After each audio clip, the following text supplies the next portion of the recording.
کانوں میں اس کو مکمل طور پر صحیح سمجھنے تک جو ہے اچھی تلاوت کی جائے.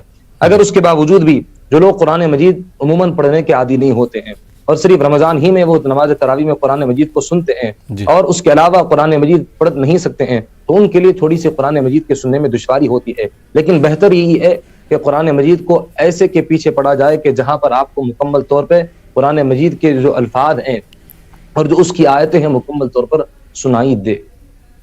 جی بہت بہت شکریہ مفتی سید بہاؤالدین صاحب.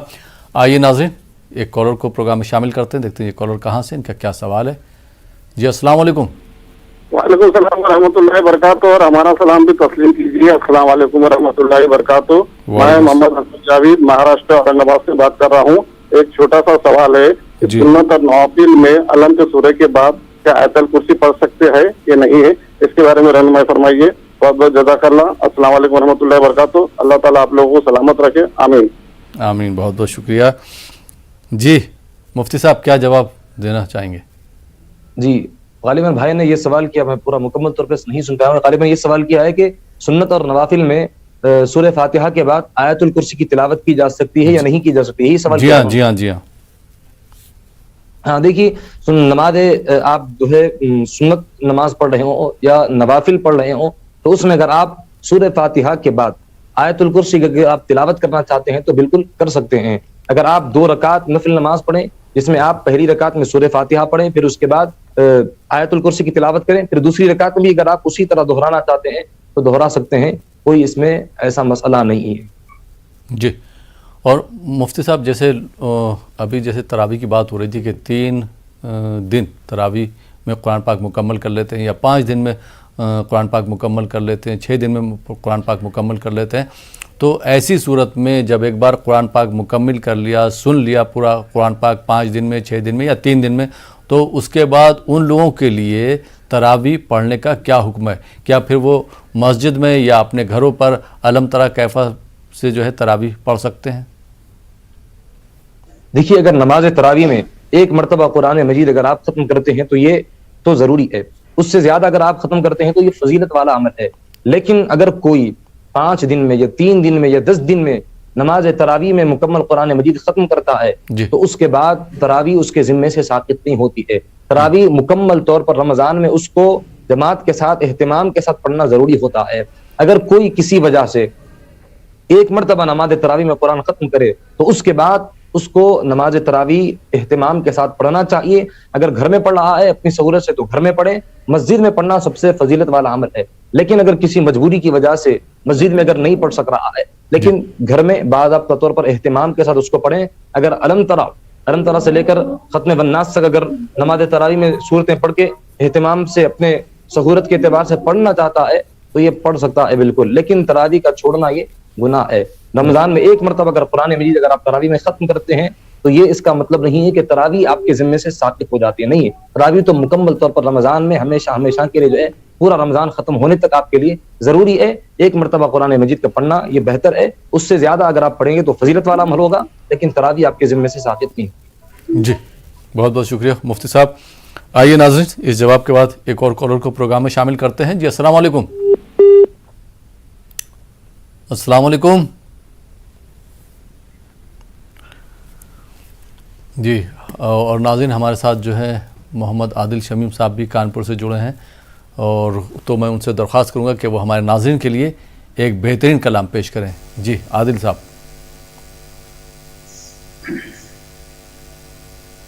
ایسا میں قبر اندھیری میں دیدار عطا کرنا.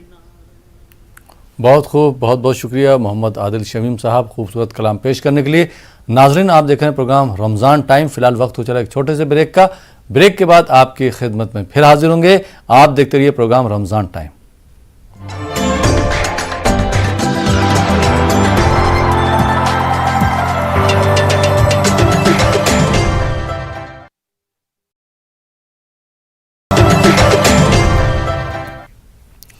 ناظرین بریک کے بعد ایک بار پھر آپ کا خیر مقدم ہے. آپ دیکھ رہے ہیں ہمارا یہ لائیو فون ان پروگرام رمضان ٹائم, اور آپ کے سوالوں کے جوابات دے رہے ہیں مفتی سید بہاؤالدین زبیر نقشبندی صاحب. اور ہمارے دوسرے مہمان ہیں محمد عادل شمیم صاحب جو کانپور سے ہمارے ساتھ جڑے ہیں. آپ دونوں حضرات کا بریک کے بعد ایک بار پھر خیر مقدم ہے, بہت بہت استقبال. اور بریک کے بعد ایک اور کالر کو پروگرام میں شامل کرتے ہیں. جی السلام علیکم. السلام علیکم. ہاں جی السلام علیکم. وعلیکم السلام. جی کون صاحب کہاں سے بات کر رہے ہیں؟ میں جی میرٹھ سے بات کر رہا ہوں, یو پی سے. جی سوال پوچھیے. ہیلو, آپ کی آواز آ رہی ہے, سوال پوچھیے. ہاں جی آواز آ رہی ہے. جی سوال کیا ہے؟ میں کہہ رہا ہوں جی. ہیلو, جی سوال بتائیے. میں کہہ رہا ہوں جی میرا رمضان رکھنے کو من کرتا ہے لیکن میں رکھ نہیں سکتا, تو کوئی ایسی دعا بتائیے جی تھوڑا میرا من بدلے اس چیز کے لیے اور میں سارے رمضان رکھوں. جی چلیے بہت بہت شکریہ, اللہ تعالیٰ آپ کو ہدایت دے روزہ رکھنے کی. جی مفتی صاحب کیا جواب دینا چاہیں گے؟ دیکھیے رمضان کے روزوں کی بہت بڑی اہمیت ہے. جی اگر آپ جان بوجھ کر بھی بغیر کسی عذر کی وجہ سے رمضان کا اگر ایک روزہ بھی اگر آپ ترک کر دیں گے تو آپ اگر عمر بھر بھی روزے رکھیں گے تو وہ رمضان کے ایک روزے کا حق ادا نہیں ہو سکے. اور حدیث مبارکہ میں بہت بڑی وعید آئی ہے. نبی کریم صلی اللہ علیہ وسلم نے اس دعا پر آمین فرمایا ہے جو دعا رمضان کا مہینہ پا کر بھی اگر کسی کی مغفرت نہیں کی گئی ہو تو اللہ تعالیٰ کی رحمت سے اس کو دور کر دے. یہ دعا حضرت جبریل امین علیہ السلام نے اس کے خلاف کی ہے. جس کو رمضان کا مہینہ ملے اور اللہ سبحانہ و تعالیٰ کی رحمتوں کا وہ حقدار نہ بنے, یہ بد دعا دی ہے حضرت جبریل امین علیہ السلام نے. اور نبی کریم علیہ السلام نے اس پر آمین فرمایا. جب نبی پاک علیہ السلام ممبر پر تشریف لے جا رہے تھے اپنے صحابہ کرام رضوان اللہ علیہم اجمعین کو خطبہ ارشاد فرمانے کے لیے, ان سے کلام فرمانے کے لیے, بات فرمانے کے لیے, تو سرکار دو عالم علیہ السلام نے آمین فرمایا. صحابہ کرام نے پوچھا یا رسول اللہ صلی اللہ علیہ وسلم آپ نے آمین کس دعا پر فرمایا ہے؟ تو حبیب کریم علیہ السلام فرماتے ہیں کہ جبریل امین علیہ السلام میرے پاس آئے تھے اور انہوں نے یہ بد دعا کی تھی کہ اس شخص کو اللہ تعالیٰ اپنی رحمت سے دور کر دے جس کو رمضان کا مہینہ ملے اور اس کے بعد بھی وہ اس مہینے کی قدر کر کے اللہ تعالیٰ کی رحمتوں کا حقدار نہ بنے. تو فرشتوں کے سردار نے بد دعا کی اور نبیوں کے سردار نے اس پر آمین فرمایا. بہت بڑی محرومی کی بات ہے. تو آپ استغفر اللہ کی کثرت کریں اور 2 رکعت آپ توبہ کی نماز پڑھیں اور اللہ تعالیٰ کی بارگاہ میں اپنے گناہوں کی وجہ سے جو کثافت آپ کے اندر آ چکی ہے, گناہوں کا جو میل آپ کے دل پر آ چکا ہے, جس کی وجہ سے نیکی کی رغبت آپ کے اندر پڑی ہے, نیکی کرنے کا جذبہ آپ کے اندر جو پیدا نہیں ہو رہا ہے, آپ پہلے توبہ کی نماز پڑھیں اور اللہ کی بارگاہ میں توبہ کریں. جب گناہوں کی کثافت آپ کے جسم سے جب دور ہوگی اس کے بعد اللہ تعالیٰ نیکی کرنے کا جذبہ آپ کے اندر پیدا فرمائے گا اور توفیق دے گا اللہ سبحانہ و تعالیٰ آپ کو. تو استغفار کی کثرت کرتے رہیں اور میرے بھائی ایسا آپ نہ کریں, آپ جو ہے استغفر اللہ اور اعوذ باللہ یہ کثرت سے پڑھتے رہیں اور آپ رمضان کے روزے رکھیں. یاد رکھیں کہ یہ دنیا کی زندگی ہے, ہم کو اندازہ نہیں ہو رہا ہے, جو ہم اعمال کریں گے اس کا بدلہ آنکھ بند ہونے کے بعد ہم کو معلوم ہوگا. تو اپنے اوقات کو غنیمت جانیں اور آپ اس کا اہتمام کریں. جی بہت بہت شکریہ مفتی سید بہاؤالدین نقشبندی صاحب. آئیے ناظرین اس جواب کے بعد ایک اور کالر کو پروگرام میں شامل کرتے ہیں. جی السلام علیکم. وعلیکم السلام. جی محترمہ کہاں سے بات کر رہی ہیں آپ؟ جی بریلی سے. سوال پوچھیے اپنا. ہمارا سوال یہ ہے اگر کسی شخص کو مطلب لیڈیز کو نماز یاد نہیں ہو رہی ہو یا وہ کر ہی نہیں پاتا تو وہ نماز سجدہ لگا سکتے ہیں یا نہیں؟ نماز نہیں آتی جی, اور وہ یاد کرتی ہیں مطلب انہیں یاد بھی نہیں ہو پاتی ہے. جی اور کوئی سوال آپ کا؟ نہیں, اور ہمیں ایک نعت سننا ہے, ہمیں مدینے لے کے. ٹھیک, بہت بہت شکریہ بریلی سے کال کرنے کے لیے. جی مفتی صاحب کیا جواب دینا چاہیں گے؟ نماز کے متعلق سوال کیا ہے؟ جی ہاں جی ہاں صورتیں یاد نہیں ہوتی, نماز صحیح آتی بھی نہیں ہے. اچھا دیکھیے بہن, نماز کا جہاں تک معاملہ ہے, نماز ہر مسلمان عاقل بالغ مرد و عورت پر فرض ہے. اور یہ نماز کی فرضیت کا معاملہ ایسا ہے کہ اگر آپ کل محشر کے میدان میں اللہ تعالیٰ کی بارگاہ میں کوئی عذر پیش کریں کہ مولا اس عذر کی وجہ سے میں نے نماز نہیں پڑھی تھی کہ مجھے معلوم نہیں تھا, مجھے اس کے بارے میں علم نہیں تھا, تو یہ عذر بھی اللہ کی بارگاہ میں قابل قبول نہیں ہوگا. تو اگر آپ نماز یاد نہیں ہو رہی ہے تو آپ بغور اس کو یاد کریں, اہل علم حضرات سے رجوع کریں, جن کو مسائل معلوم ہو, جن کو نماز کے طریقے معلوم ہو, ان کے پاس جائیں اور سیکھیں. اس لیے کہ نماز کی فرضیت ایسی ہے کہ اگر آپ اس کو ترک کریں گے تو اللہ سبحانہ و تعالیٰ کی بارگاہ میں سخت سزا کے حقدار بنیں گے. تو آپ جو ہے اس کو بالکل توجہ کے ساتھ یاد کریں، اور جب یاد ہو جائے تو آپ پڑھنا شروع کریں. جب پڑھتے جائیں گے تو خود بخود جو آپ کی غلطیاں ہیں، جو آپ کی لغزشیں ہیں، جو خطائیں آپ کو نماز پڑھنے میں ہو رہی ہے، وہ خود بخود ہوتی جائے گی. جب پڑھتے جائیں گے تو خود بخود جو ہے آپ کو نماز مکمل طور پر ذہن میں یاد ہو جائے گی. جی بہت بہت شکریہ مفتی صاحب. ناظرین آپ دیکھ رہے ہیں پروگرام رمضان ٹائم. فی الحال وقت ہو چلا یہاں پر ایک اور چھوٹے سے بریک کا. بریک کے بعد آپ کی خدمت میں پھر حاضر ہوں گے. آپ دیکھتے رہیے پروگرام رمضان ٹائم.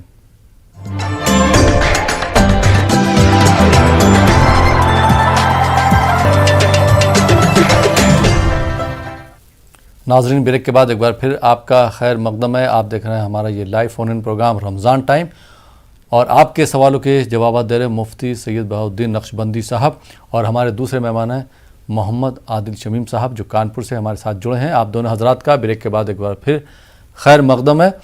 اور بریک کے بعد ایک اور کالر کو پروگرام میں شامل کرتے ہیں. جی السلام علیکم. السلام علیکم. وعلیکم السلام. جی محترمہ کہاں سے بات کر رہی ہیں آپ؟ جی میں جے پور سے بات کر رہی ہوں. سوال پوچھیے اپنا. جی ہے نا، کسی آدمی کو نماز نہیں آتی، اس کی زبان نہیں ہوتی، اس کے لیے کیا کرنا چاہیے؟ جی اور کوئی سوال آپ کا؟ جی وہ کانوں سے بھی کم سنتے ہیں، اور ویسے 5 وقت کی نماز بھی پڑھتے ہیں، تراویح پڑھنے بھی جاتے ہیں، باقی زبان ان کی نہیں پڑھتی ہے. نماز جو ہے وہ پڑھتے ہیں، 5 وقت کی نماز پڑھتے ہیں، تراویح بھی پڑھتے ہیں، اور پھر نماز بھی نہیں آتی ان کو. جی ٹھیک ہے، بہت بہت شکریہ کال کرنے کے لیے جے پور سے. جی مفتی صاحب جواب کیا دینا چاہیں گے؟ سوال آپ نے سنا، کیا جواب دینا چاہیں گے؟ جی دیکھیے، اگر کوئی مجبوری ہے، کوئی عذر ہے جس کی وجہ سے اگر نماز صحیح طور پر ان کو یاد نہیں ہو رہی ہے اور زبان ان کی صحیح طور پر نہیں پلٹ رہی ہے، اگر وہ فطری طور پر اگر کوئی مجبوری ہے، فطری طور پر اگر کوئی عذر ہے تو وہ عذر جو ہے شریعت مطہرہ میں قابل قبول ہے. ایسے شخص جو ہے معذور کہلائیں گے. تو آپ جو ہے صرف جو نماز کا طریقہ، جس طریقے سے آپ کو یاد ہو، جس طریقے سے بھی آپ پڑھ رہے ہیں 5 وقتہ نمازیں، اس طریقے سے پڑھیں. اگر زبان سے کچھ آپ الفاظ صحیح طور پر ادا نہیں کر پا رہے ہیں، جی جو کہ آپ کو مجبوری کی وجہ سے یا عذر کی وجہ سے اگر صحیح طور پر زبان سے الفاظ ادا نہیں ہو رہے ہیں، تو آپ صرف نماز پڑھ بھی لیں گے جس طرح عام طور پر پڑھی جاتی ہے، نماز پڑھ بھی لیں گے تو کافی ہے. اگر جتنا ہو سکے کوشش کرے زبان سے صحیح طور پر الفاظ ادا کرنے کی. اگر صحیح طور پر ادا نہیں ہو پا رہے ہیں تو یہ معذور ہیں. ایسے شخص کے لیے جو ہے نا کوئی مسئلہ نہیں ہے. صرف آپ نماز پڑھ بھی لیں گے بغیر کسی الفاظ ادا کیے کے، نیت ہو دل میں، تو آپ کی نماز ہو جائے گی. جی بہت بہت شکریہ. اور مفتی صاحب تراویح سے متعلق ایک اور سوال ہے، لیکن ہم وہ آپ سے سوال بعد میں پوچھیں گے. اس سے پہلے ایک اور کالر کو پروگرام میں شامل کر لیتے ہیں. جی السلام علیکم. السلام علیکم. وعلیکم السلام. جی کون آواز آ صاحب؟ رہی ہے سر؟ جی آپ کی آواز ہے. کون صاحب کہاں سے بات کر رہے ہیں؟ میں محمد سالار بڑا سر، اورنگ آباد سے. جی محمد سالار صاحب کیسا لگ رہا ہے پروگرام آپ کو؟ ماشاء اللہ بہت بڑھیا لگ رہا ہے سر. ایسا لگ رہا ہے جو بھی کڑک کی دھوپ رہتی ہے ہمارے طرف 41-42 ڈگری چلتا ہے، لیکن یہ پروگرام دیکھنے کے بعد ایسا لگتا ہے کہ بالکل ایئر کنڈیشن میں بیٹھے سر. کیا بات ہے، کیا بات ہے. بہت بہت شکریہ ایک سالار. دم روحانی سکون ملتا ہے سر. جی اور اس سے پھر آپ کا یہ جو نعتیں سننے کو جو ملتے تھے ایک دم تازگی محسوس ہوتی ہے سر. نعتیں بہت اچھی ہے ایسی، بہت اچھی نعتیں ہیں. جی الحمدللہ الحمدللہ بہت بہت شکریہ. جی سالار صاحب کوئی سوال کرنا چاہیں گے پروگرام میں؟ سوال ہے سر، جیسے ہم سحر کرتے ہیں اور گڑبڑ کسی وقت کسی وجہ سے ہم نیت نہیں بنتے، جی تو کیا ہمارا روزہ قبول ہو جائے گا؟ اور کوئی سوال آپ کا؟ نہیں بس شکریہ سر، بہت بہت شکریہ سر آپ کا. جی بہت بہت شکریہ محمد سالار صاحب. جی مفتی صاحب کیا جواب دینا چاہیں گے؟ دیکھیے، نیت کرنے کا جہاں تک معاملہ ہے، نیت جو ہے دل کے ارادے کا نام ہے. یعنی دل میں یہ ارادہ ہو کہ جی. میں روزہ رکھ رہا ہوں، یہ اصل نیت ہے. لیکن زبان سے الفاظ کا ادا کرنا یہ مستحب عمل ہے، تاکہ دل اور زبان دونوں میں موافقت ہو جائے. بے شک. اگر کبھی آپ اور سحری جو آپ کر رہے ہیں، سحری کر کبھی گڑبڑ میں نیت نہیں کر رہے ہیں، یہ کہہ رہے ہیں آپ. دیکھیے، اگر آپ جو سحری کر رہے ہیں، سحری بھی نیت کے قائم مقام ہے، بشرطے کہ وہ سحری روزہ رکھنے کی نیت سے کی گئی ہو. اگر آپ سحری صرف کھانے کی نیت سے کریں، روزہ رکھنے کی نیت سے کریں گے تو پھر وہ نیت سے نہیں ہوگی. تو اگر آپ سحری کریں گے تو یہ سحری بھی نیت کے قائم مقام ہو جائے گی. تو نیت کا جو کرنا ہے اور اس کے کرنے کا جو وقت ہے وہ رات ہی سے اگر کر لیا جائے تو بہتر ہے. نہیں تو اس کا جو وقت ہے نصف نہار شرعی تک ہے. یعنی نصف نہار شرعی یعنی فجر کا وقت جب شروع ہوتا ہے اس وقت سے لے کر افطار کے وقت تک جتنا وقت ہوتا ہے 13 گھنٹے، بعض جگہ پر 13.5 گھنٹے ہوتے ہیں، تو اس کا اگر آپ آدھا کر دیں گے، اس کا آدھا وقت کر دیں گے تو وہ وقت ہوگا انتہا نیت نصف نہار شرعی کا، جس میں آپ نیت کر سکتے ہیں۔ تو اگر آپ زبان سے الفاظ ادا نہیں بھی کر رہے ہیں، دل میں اگر آپ کے ہے روزہ رکھنے کا اور سحری جو کہ نیت کے قائم مقام ہے، تو یہ آپ کے لیے کافی ہو جائے گی۔ اگر آپ کبھی بھولنے کی وجہ سے زبان سے الفاظ اگر ادا نہیں بھی کر رہے ہیں، نہیں کر سکے ہیں، تو اس میں روزے میں کوئی فرق نہیں پڑتا ہے۔ آپ کے دل میں اگر ارادہ ہو تو مکمل طور پر آپ کا روزہ صحیح ہو جائے گا۔ جی مفتی سعید بہاؤالدین صاحب، ایک سوال اور بھی ہے کہ بہت سے لوگ جو ہے 29 روزوں کی یا 30 روزوں کی ایک ساتھ نیت باندھ لیتے ہیں، شروع سے ارادہ کر لیتے ہیں، ایسی صورت میں کیا پھر روز ان کو جو ہے نیت باندھنا ضروری ہے؟ دیکھیے روزوں کا جہاں تک معاملہ ہے، اگر 29 روزے ہو یا 30 روزے ہوں، تو اگر آپ ایک روزے کی نیت کر لیں اور کہنے کہ میں پورے تمام روزوں کی نیت کر رہا ہوں اس کے ذریعے سے، تو یہ صحیح نہیں ہوگا۔ ہر روزے کی الگ مستقل آپ کو نیت کرنا ہوگا۔ ایک روزے کی نیت کرنے کی وجہ سے تمام کے تمام روزوں کی نیت کا کرنا یہ کافی نہیں ہوگا، مستقل ہر روزے کی الگ آپ کو نیت کرنا ہوگا۔ جی بہت بہت شکریہ مفتی صاحب۔ اور عادل شمیم صاحب، ہمارے پاس جو ہے کہ نعت کی بھی فرمائشیں آئی ہیں، تو آپ نعت کے لیے تیار رہیے، اس سے پہلے ایک اور کالر کو شامل کر لیتے ہیں۔ جی السلام علیکم۔ السلام علیکم ورحمۃ اللہ وبرکاتہ۔ وعلیکم السلام ورحمۃ اللہ وبرکاتہ۔ جی کون صاحب کہاں سے بات کر رہے ہیں؟ جی میں حیدرآباد سے بات کر رہا ہوں، جی آپ کی میں بات کر رہا ہوں۔ جی سوال پوچھیے اپنا۔ میرے 2 سوال تھا۔ جی پہلا سوال۔ سب سے پہلا سوال یہ ہے صاحب، یہ جو پہلن جدی کو جو سسرال میں بھیجے تھے، وہ بڑے بڑے دواخانے میں علاج کراؤ بولتے ہیں، غریب لوگ نہیں کر سکتے، ایک تو شادی کا قرضہ کرنے کے بعد میں پریشان رہتے، پھر پہلن جدی بھی ساس سسرال میں بھیجے تھے، بیوی بھی شوہر فون کرنا ہے، شوہر کرنا ہے یا ساس سسرال کرنا ہے، بچی کا ماں باپ، یہ پہلا سوال ہے۔ اور دوسرا سوال میرا یہ ہے، آج کل لوگ قرضے بہت لے لے رہے صاحب، گھر میں ہمارے گھر میں سنتے امام پہ جو فونا وونا لے لیتے، ٹی وی یا پھر جہاں یہ لے لیتے، یہ قرضہ لینا اسلام میں کیا اجازت دے رہا، کیا گناہ ہے، بولے تو مہربانی۔ جی 2 سوال۔ ٹھیک اللہ ہے، حافظ۔ بہت بہت شکریہ کال کرنے کے لیے حیدرآباد سے۔ جی مفتی صاحب کیا جواب دینا چاہیں گے؟ پہلا سوال انہوں نے جو کیا تھا تھوڑا سا صحیح طور پر وہ سمجھ میں نہیں آیا، بتائیے۔ دوسرا سوال ہم لے لیتے ہیں، وہ قرض سے ہی متعلق سوال ہے جی کہ قرض لے لیتے ہیں، اس کے بارے میں کیا کہہ رہے ہیں؟ دیکھیے جی قرض کا جہاں تک معاملہ ہے، دیکھیے اگر آپ بیجا قرض لے رہے ہیں جس میں اگر آپ کو یہ یقین ہو اور یہ گمان ہو کہ میں اس کو صحیح طور پر ادا نہیں کر رہا ہوں، تو ایسی صورت میں آپ کا قرض لینا درست نہیں ہے۔ اگر آپ کو یہ یقین ہو کہ میں جو قرض لے رہا ہوں تو اس کے بعد میں اس کو برابر ادا کروں گا، اگر آپ کی ارادہ ہو تو آپ لیں۔ اگر نہیں قرض لے لیں گے لیکن آپ کو اس کے ادا کرنے کے بارے میں اگر صحیح طور پر اگر معلوم نہ ہو، یا پھر مال و دولت کی اتنی فراوانی نہ ہو، یا پھر بیجا اگر آپ قرض لے رہے ہوں تو یہ درست نہیں ہے۔ اگر آپ قرض لے لیں گے، لے کر اگر آپ ادا نہیں کریں گے تو بھی آپ گناہ گار ہو جائیں گے۔ تو آپ اگر ادا کرنے کے بارے میں اگر آپ کو یہ یقین ہو اور یہ اطمینان ہو تبھی آپ قرض لیں، مجبوری کی صورت میں، جب آپ ضرورت ہو اس وقت میں۔ اگر ضرورت نہیں ہے تو بیجا قرض لینا اپنے ناجائز خواہشات کی تکمیل کے لیے تو یہ شرعاً گناہ ہے۔ تو اسلام میں اس کی بالکل اجازت نہیں ہے کہ آدمی اپنی غیر شرعی ضروریات کے پورا کرنے کے لیے اگر دوسروں سے قرض لے رہا ہو تو قرض کا ادا کرنا تو ضروری ہوگا، لیکن اگر نیت اگر آپ کی جو ہے گناہ کی ہو اور آپ قرض لے رہے ہوں تو آپ کا یہ عمل بھی جو ہے نا شرعاً ناجائز ہوگا۔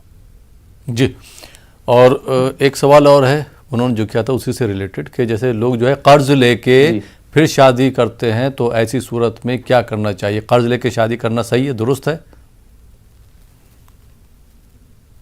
دیکھیے شادی کا جہاں تک معاملہ ہے وہ ایک ایسا مرحلہ ہوتا ہے کہ جس میں آدمی کے پاس اتنی رقم نہیں ہوتی ہے کہ جس سے وہ شادی کے ضروریات کو ادا کرے، شادی کے ضروریات کو پورا کرے۔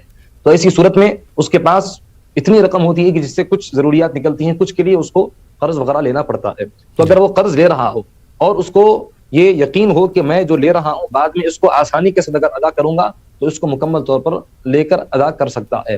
لیکن ایسا نہیں، بس شادی کے جو خرچے ہیں اور جو اس کی ضروریات ہے، اس کے پاس جتنی رقم ہے اس سے اگر وہ کفایت یاری سے اگر وہ کر سکتا ہو تو وہ کر لیں، لیکن دیگر چیزوں کی خواہشات کے لیے، دیگر جو ضروریات ہیں، جس طرح شادی میں غیر شرعی امور کو انجام دینے کے لیے لوگ پیسے نہیں ہو تو قرض لیتے ہیں، اگر ایسا معاملہ ہے تو اس صورت میں آپ قرض نہیں لیں۔ جتنی بھی آپ کے پاس رقم ہے اس میں سادگی کے ساتھ ادا کرنے کی آپ کوشش کریں۔ اگر آپ ضرورت ہوں، شادی وغیرہ کے کاموں کے لیے ضرورت ہوں، ایسی صورت میں قرض لے سکتے ہیں، لیکن ایسی ضرورت جو شرعی اعتبار سے ناجائز ہو اس کو پورا کرنے کے لیے اگر آپ قرض لے رہے ہیں تو آپ کا یہ لینا بالکل ناجائز ہے۔ جی بہت بہت شکریہ مفتی صاحب۔